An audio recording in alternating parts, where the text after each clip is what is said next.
We've had an exchange of the Jones family up here. Macca out, Andy in. Welcome to the commentary box here at Pukekohe Park. We've got the mighty Sangyongs up for their first race, Andy. Yeah, great to be here, mate. From one ute race to another, and swap of the family members. These things are half the cylinders. Only a little four-cylinder motor, but big on entertainment. Kane Lobb on pole position, a former series champ alongside him. We've got females on row 2, females on row 3. We've got 4 in the race all up. Pair of Rollinsons on the 5th row together. Keep an eye out for big names like Callum Hedge, just 13 years of age, rolled it in qualifying. Paul Morrison, he's a long way back. He'll be using the bumpers to get forward out of 20th. There are so many of these things on track, ready for a rolling start. It's going to be action-packed. We saw plenty of chaos in their 3 races last year. They've got 3 on the board here this weekend. 10 laps for the first one. First race of their championship. Remember, a lot of New Zealand racing happens over summer. A bit different to what we do back home. And this is going to be exciting with Lobb and Connor on the front row rolling to the green flag. Oh, opportunistic stuff a bit further back. That was Joel Herbert who tried to stick his nose out. We've got a couple on the grass already. What the rolling start does do, mate, is it produces this 2x2 through turn 1 here. It's going to get a bit chaotic by the time they get to turn 4. It'll settle itself out, and we'll see a bit more of an Indian file up the back straight, I'm sure, on turn 1. They're trying to sort it all out. We go on board with, well, the unmistakable Hawaiian helmet of the dude. He's got Hunter to the inside and the Lamborghini orange. That is officially the colour of that car, Lamborghini orange Ssangyong, but we're 3 wide down the back straight. Alexandra Whitley, she's got her nose to the inside. Who yields in this spot? We've got Rowan Shepherd, second in the points last year. So he's got 2 NZ up on the window. And I reckon Whitley's got this. Through she goes. Great move. Lots of 2x2 action going on. I was surprised. I actually thought they would have sorted themselves out by the time they got up there. Oh, that's not going to end well. Wet grass, Stoneman sideways in front of half the field. Here it comes. Oh, someone was going to put him out of his misery eventually there. He was sitting side on to traffic. They did a pretty good job to miss him for the first 5 or 6 cars. Could we be headed to our first safety car of the weekend? I'd say there's a high chance. Plenty of damage there. Look, I guess it's going to happen when it's when you get that 2x2 going on, even in a category like this where outright pace is not huge compared to, say, V8 supercars or supercars, but incidents are still going to happen. There's a wet verge, plenty of rain this morning. Oh, it's Callum Hedge too, the 13-year-old.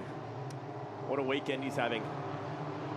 After repairing that car overnight from the rollover that you mentioned, he's out of this race for today, unfortunately. Well, there wasn't much to repair after yesterday. It tipped itself up on its side, and get this, it didn't even break the glass out of the door mirror. That's how light the roll was. Or how strong these things are. Yeah, Testament. Yeah, right. And then he's thought, I've got out of jail there with that one, and then the first lap of the first race, this happened. So let's try and break this down, Andy. Someone gets pushed wide.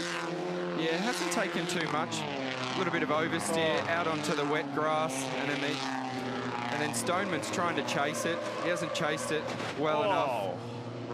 And then a heavy hit there. Yeah, Hedge, big time contact. And Hedge wasn't actually the first car in here. He was actually behind someone else. The dude, go left, go left. Nice, nice, Paul. Got his way out of that one. Jeez, the dude was busier than a one-arm paper hanger there, wasn't he? He was busy on that steering wheel. You know what's funny? That's not even the first time that saying's come out on air this weekend.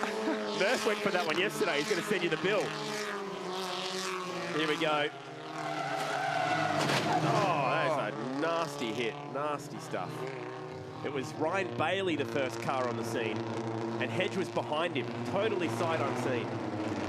But what you can hear and what you can see from the previous angle is as Stoneman's gone off there, he sprayed a whole heap of rubbish all over the road, brought some water back with him, so then you hear a lock-up before the impact. So, yeah, they've all tried to avoid, but unfortunately some contact was inevitable, unfortunately.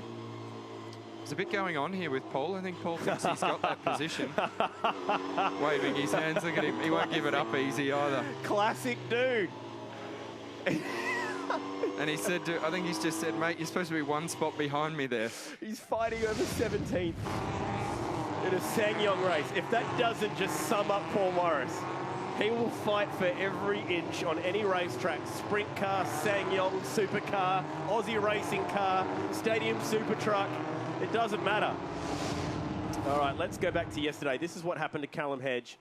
13 years of age. We have different rules in New Zealand where you can go racing at a younger age. And this was a fairly wild moment for anyone, let alone a 13-year-old. Yeah, and even the Ssangyong has a fair bit of pace going through turn 1 there. So just lost the rear by the look of it, tried to catch it off onto the grass and then just dug in with the side. Little slow speed roll, as you mentioned, but I'm sure there was still damage there that needed to be repaired overnight. But like you said, tough initiation for him, and what do they say? It's character building. It's character building. That's not even in slow motion, by the way.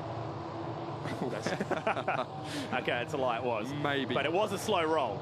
And like I said, didn't even break the mirror or the glass inside that mirror on the left-hand side. But that is a nasty shunt. I think there'll be considerable damage to that car today, though, especially where front impact, a lot of damage. Quite heavy, these cars as well. So even though, like I mentioned, outright speed is not up there, just trying to stop the thing in the sheer inertia of the weight of the car is going to cause some damage, and it looks like it has. Especially on a slippery track. Even if you do hit the brakes, you're probably going to go piling in. Quick shout out while we're watching this to all the guys that get out there in their tow trucks and recovery cars to get rid of the mess once there has been an accident, clean it up and let us go racing. Those guys do a lot of voluntary work and do an amazing job. Good on you, Andy. From Auckland to Perth, we are indebted to the officials that get out onto the racetrack, clean up the mess. They were busy at the Gold Coast. Well, I've never seen so much carnage in one weekend. Yeah, as always. I mean, thankfully, we weren't caught up in too much up at the Gold Coast with the Team BOC car, but man, our thing was ugly up there, and I can see how very, very easily you end up in a fence. But you're right, there is always carnage up there, whether it's from hitting tyre bundles or just the way the racing is produced up on the streets of the Gold Coast. It's always hectic. So not the way we wanted to start the summer of Ssangyongs. The nasty crash. Looks like Callum's car's broken the radiator. Here comes the dude. Bit of rubbernecking there. Always banks up traffic when people stop to look at a crash on the highway. It's a really good shot, this one, and a good time to make mention of the new sequential gearbox that's been put into the Sangyongs for this year. So you'll notice there Paul resting his arm on top of the gear stick, and as he goes to pluck a gear here, he'll just pull it back towards the car. So not your traditional style H pattern anymore in these cars. They did run that in 2015, but for 2016, a bit more of a racier gearbox. It's actually got a fair bit of travel going on. It does. It actually broke yesterday in first practice for the dude. Can we take a second to just appreciate Paul's amazing open face helmet for the weekend? I think this is just channeling his inner Glenn Seaton. All he needs is a plastic straw to be chewing on. Yes. And it'd be terrific, wouldn't it? There it is again. Now, what this highlights, this angle for me, you just can't see anything. Once the 22 goes around, the guys in the back have got no chance of knowing where that Ute's going to end up. Now, particularly back here where they're 3 wide, Look at that. What tends to happen from the driver's seat is you get a bit of a feeling of the parting of the seas, for want of a better term, and a few cars that are pretty close to it can see the incident. They move out of the way, and if you're second or third row back, by the time you see that there's a car in front of you, you're on top of it, and boom, impact is made. As we can see right here from the 39. Big impact. The evasive skills of Paul Morris. He's busy down here at 5. Watch how he gets himself out of this one. Whoops.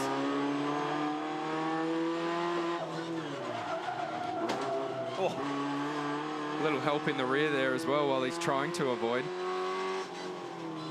The thing with the one make series as well is... So hang on a minute, so when does the safety car come? Oh, Paul just runs him out of road.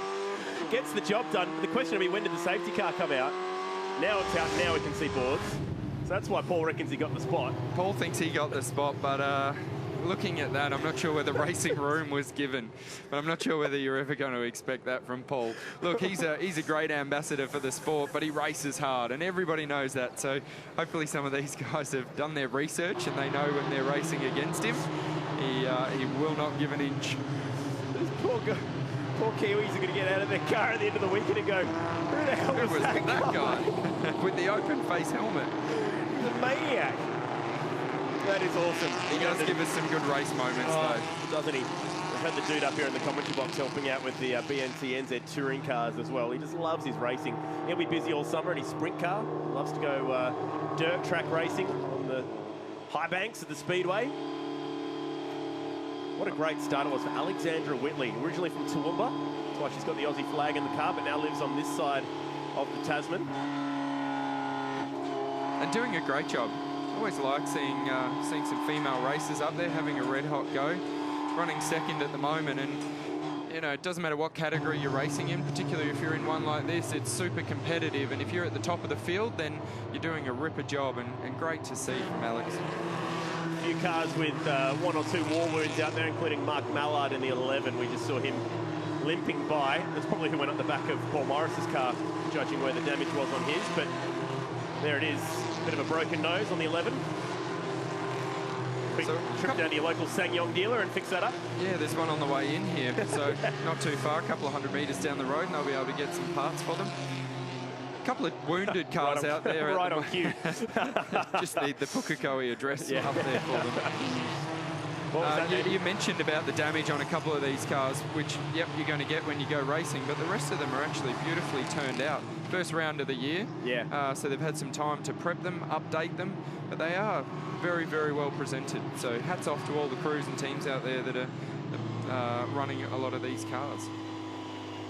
Hopefully the dude has cooled down a bit right now. That was a flat-out first lap. Now, he and the bloke in the orange Ute ahead, they were at it. That's Hunter up ahead of him. They were having a bit of a battle before that crash kicked off. Hunter pushed the dude wide at 5, so he fed him wide at 6, and that's when all hell broke loose ahead of them. So I reckon there might be a bit more left in the tank there. And it looks like, yes, lights are out on the Lexus safety car. Andy, let's line them up again. Thankfully, a single file restart. I was just going to say, what we're not going to see this time is that double file start. So this may or may not make, from what we saw last year at this same event, these guys don't mind raining pretty hard. They get into each other, they bang doors, but this might sort it out for a lap or two, hopefully, and we get some clean running. Great jump there. Kane Lobb. He's out of here. Alexandra Whitley caught napping. Might even fall back into the clutches of Rowan Shepherd. Green flag in the air at Pukekohe Park. Let's go racing again in the Sangyongs. Small little engine in these cars, which is really important to carry momentum. So that's what we're going to see here. If you can carry that speed through the corner and get on that gas a little bit earlier than anybody else, it's going to help you flow through the circuit. Really important. And a great teaching tool for some young kids. Like you said, Caleb Lobb in there, 13 years old. Unbelievable to think that he's out there racing around year 6 or year 7 at high school. I was happy to be playing Xbox when I was 13, let alone actually doing it for real. Now, Whitley's trying to get the lead here, and she's got a really good run down the back straight. Good defensive driving from Kane Lobb. Says, if you want it, go the long way. And she'll try it. She's having a crack, very deep on the brakes. Hang in there, Alexandra wants the lead. Might just get it. Oh, that is good stuff. Now, hasn't quite got it closed off for the hairpin. Lobb's still got half a chance. She's squeezing him to the inside. And did you notice there, he ran, once he got onto that water and a little bit of dirt, that killed his momentum. Whether he got just a small amount of wheel spin, that was enough for her to get the job done. Ripper move around the outside, huge amount of understeer, but was able to keep it on the road, had the inside run for the next left-hander. Oh, that was aggressive and well executed. Alexandra Whitley, new leader next time by. I wouldn't have thought the draft would be that important in these cars, but she got a really good run up the back straight. I'm interested to see if... same again. Here we go. Yeah. So the draft is really important, which is great. We haven't seen this sort of towing since Formula Ford from about 2008. Yeah. Think of them as giant Moto3 bikes. They're 1.7 tons, so it's a big hole to push through the air, especially on a windy day.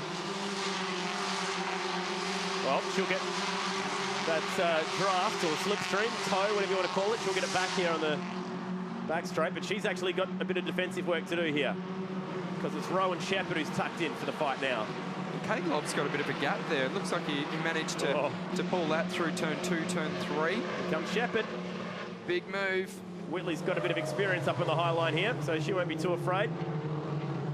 Does what she did last time through. Hangs tough. Holds on to second. Connor now with a good run. That's Dan Connor, series champ 2 years ago. Oh, this is nice from Shepherd. Worked that beautifully. Change for second. Gave her just enough room though at the exit. That was sporting. And it will cost him. Yeah, I think Alex is going to have the run here, particularly pretty fast through these last couple of corners. Like Connor gives Shepherd a push. Pushes him back in. Hanging on the outside, gives him the run to the inside. Wow. Brave stuff. Oh, three wide down the front straight. Connor goes to the inside. Where did that come from? That was a great move. It's not going to work. One sideways, two sideways. They hang on. Great save, both of them, Shepherd and Whitley. Alex has turned in there. Probably didn't give enough racing room, but she's done a good job to hold on to it. It has hurt both her and Shepherd. Wow. Three wide, though. Is that a commentary team's dream? I think so. Some of the best racing we'll see in any class all weekend. These guys and girls throwing down in the first race. On a damp racetrack, nonetheless. They run a street hand-cooked tyre. Straight end looks on over and says, I'm done here. He looks on over and he sees the name Paul Morris on the window and says, I'll give this guy a bit of room. He races hard. Don't hang out there, Trey. I wouldn't do that. He's going to cop one in the door here. Yeah, there you go. He thought about it. You're a brave man if you hang on Paul Morris' outside door. This is the three wide down the straight. In the Connor dirt. Goes from fourth to second. Ripper move. That was good. Just keep an eye on the car on the outside there. She just misjudged that a little bit, Alex, and chopped the nose off Shepherd, but they both managed to gather it up. This could have been shunt factor 10 down here in turn one. 5 Sangyongs, about 10 kilos of steel, all on top of each other. Watch the handwork for Alexandra. Whee! Speedway style. I got it. No worries. And it was Joel Herbert who came flying through and ends up taking third with that move.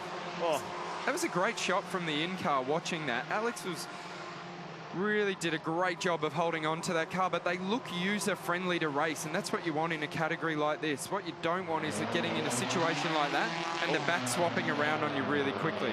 That's close. Yeah. That doesn't look user-friendly, does it? She was calm in that situation, despite how hectic it looked from the outside. Battle on, down the back straight. Once again, we're going to be saying that all weekend. It's Christina Orr who started on the third row. She had a really nasty crash here last year. And Todd Progini, who had a few crashes last year. Ah, we meet again. Yep. Is he going to cop it back on the exit? Oh, nearly. I said he was going to give Hunter one back at some point in the race, and he didn't prove me wrong. He's got the job done. Yeah. He's moving forward. That puts him to 14th. He was 17th at the restart. Oh, it's raining again in a big way.